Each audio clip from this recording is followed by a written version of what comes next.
Starting felt harder than continuing, and he couldn't explain it. Once he was in motion, he could work for hours. But the beginning felt like lifting a wall. He thought he lacked discipline. He thought he lacked willpower. He thought he was broken. But the truth was simpler. Starting is a different skill than continuing. Continuing uses momentum. Starting creates it. Continuing is riding a moving bike. Starting is pushing it uphill until the wheels finally turn. This is the story of Chris, a man who could be consistent once he began, but kept losing his life at the doorway of the first step. Chris didn't struggle with effort.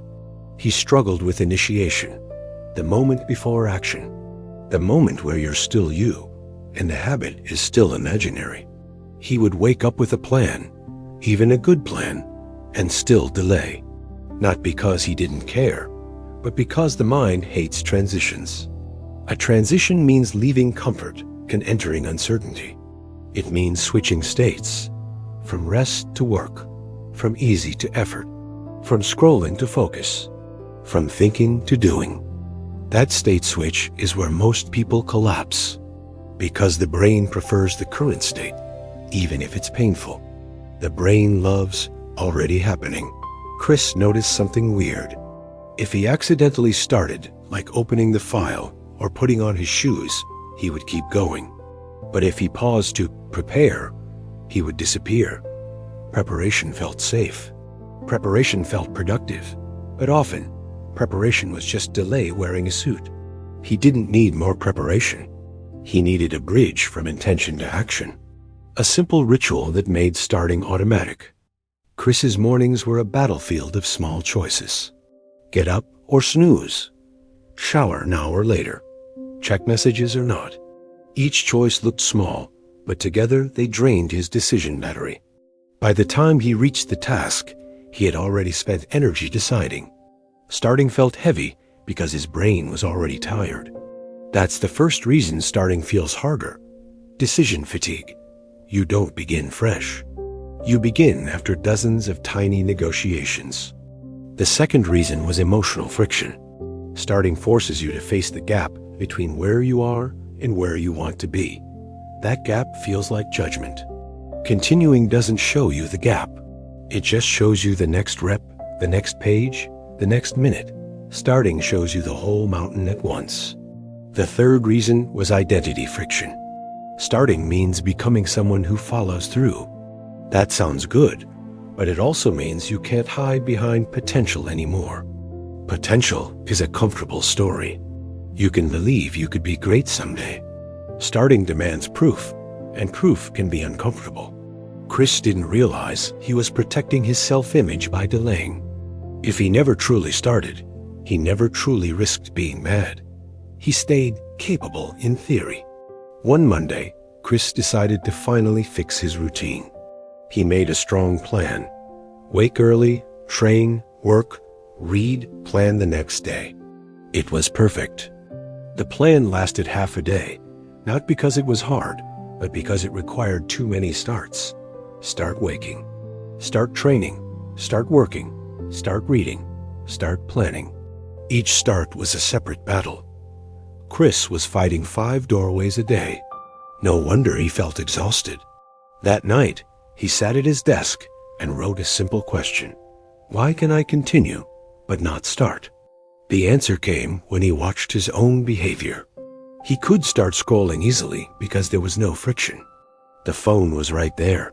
The reward was instant. The effort was zero. But starting deep work required friction. Sit down, open the file, face the blank page, feel the resistance. Delay offered immediate relief. Chris realized starting is hard because it is the only moment you can still choose comfort.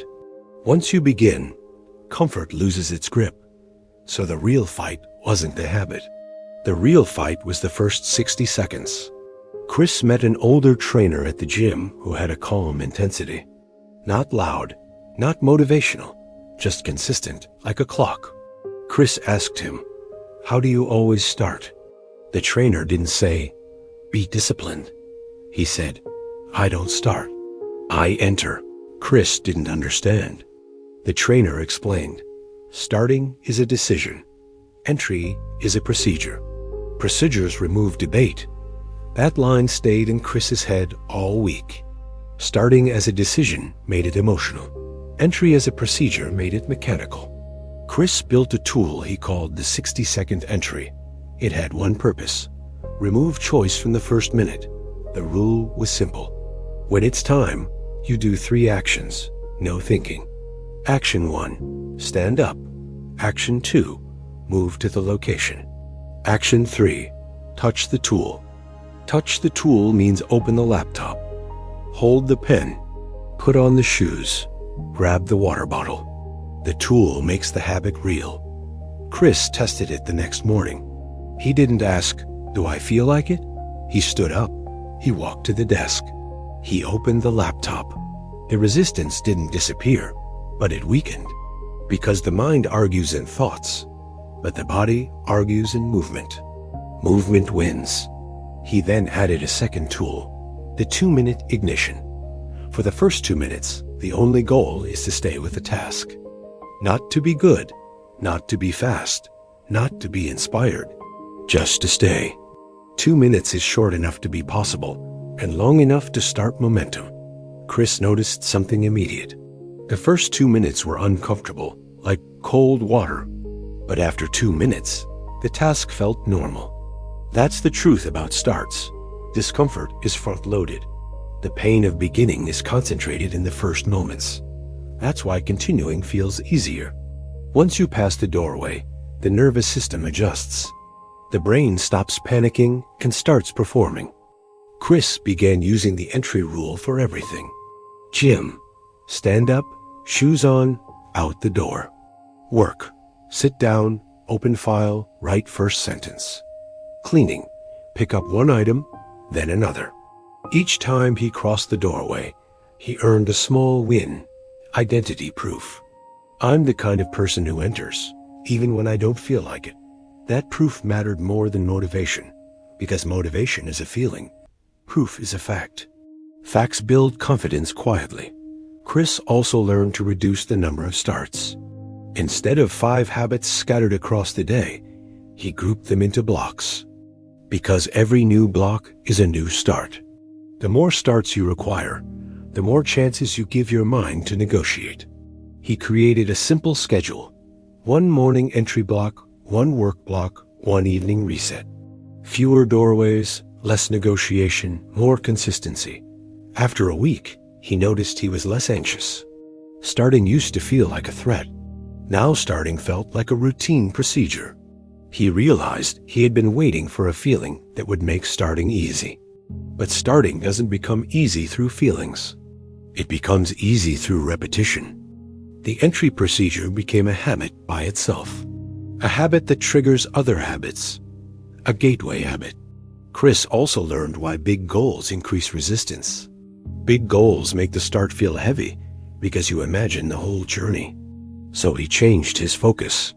Instead of thinking about the goal, he thought about the entry. Not write a book, just open the document. Not get fit, just tie the shoes. Not change your life, just start the timer. This shift was powerful because it shrank the emotional load. The mind can fight a big dream. It can't fight a small procedure as easily. One day, Chris had a bad morning. Poor sleep, stress, irritation. He felt that old urge to skip. Then he remembered the rule: bad days still require entry. Because entry is identity protection. It keeps the chain alive. He did the 60-second entry and the 2-minute ignition. He did it badly. He did it tired. He did it anyway. After he finished, he felt something he hadn't felt in months: self-respect. Not because he did a perfect session, but because he didn't disappear. That's the hidden reward of starting. Starting is where self-trust is built. Continuing is where results are built. If you can master the doorway, you can master your life. Because every habit, every goal, every change begins at the same place: the first minute. Chris stopped treating starts like emotional battles and started treating them like entries. Procedures, not decisions. Here's the practical system you can use today. The 60-second entry plus the 2-minute ignition. Step 1. Choose the time. When the time hits, do the 3 actions without thinking. Stand up, move to the location, touch the tool. Step 2. Start a timer for 2 minutes. For 2 minutes, you only have one mission. Stay with the task. If you want to stop after 2 minutes, you can. But most days, you won't, because momentum has already started. Step 3. Reduce your starts. Group habits into blocks. Fewer doorways, less negotiation, more consistency. Remember, starting feels harder because it is. It requires ignition. Continuing is powered by momentum. Don't shame yourself for struggling with starts. Build a system that makes starting automatic. Stop asking for motivation. Build procedures. Procedures remove debate. And when debate disappears, action becomes normal.